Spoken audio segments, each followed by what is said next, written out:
മലയാളത്തിലെ പൃഥ്വിരാജ് സുകുമാരൻ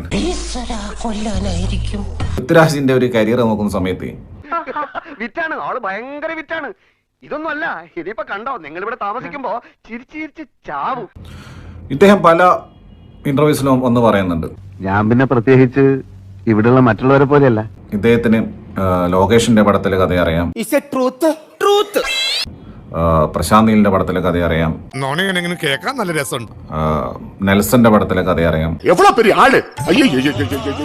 രാജമൗലി പടത്തിലാണ് അഭിനയിക്കുന്നത്, അപ്പൊ സ്വാഭാവികമായിട്ട് അതിന്റെ കഥ അറിയാം. പിന്നെ അടുത്ത് അദ്ദേഹം പറയാൻ പോകുന്നത് മറ്റേ മനോജ് തിവാരിന്റെ രാമായണത്തിന്റെ കഥ അറിയാമെന്നായിരിക്കും. അത് നമുക്കും അറിയാം. ഇനി അടുത്ത 10 വർഷം കഴിഞ്ഞിട്ട് എന്തൊക്കെ നടക്കാൻ പോകുന്നുണ്ട് ഇദ്ദേഹത്തിന് അറിയാം. ഇദ്ദേഹം ത്രികാലജ്ഞാനിയാണ്.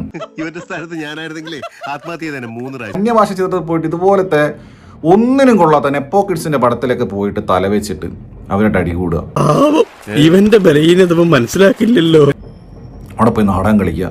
ഇതാണ് അദ്ദേഹത്തിന്റെ പരിപാടി.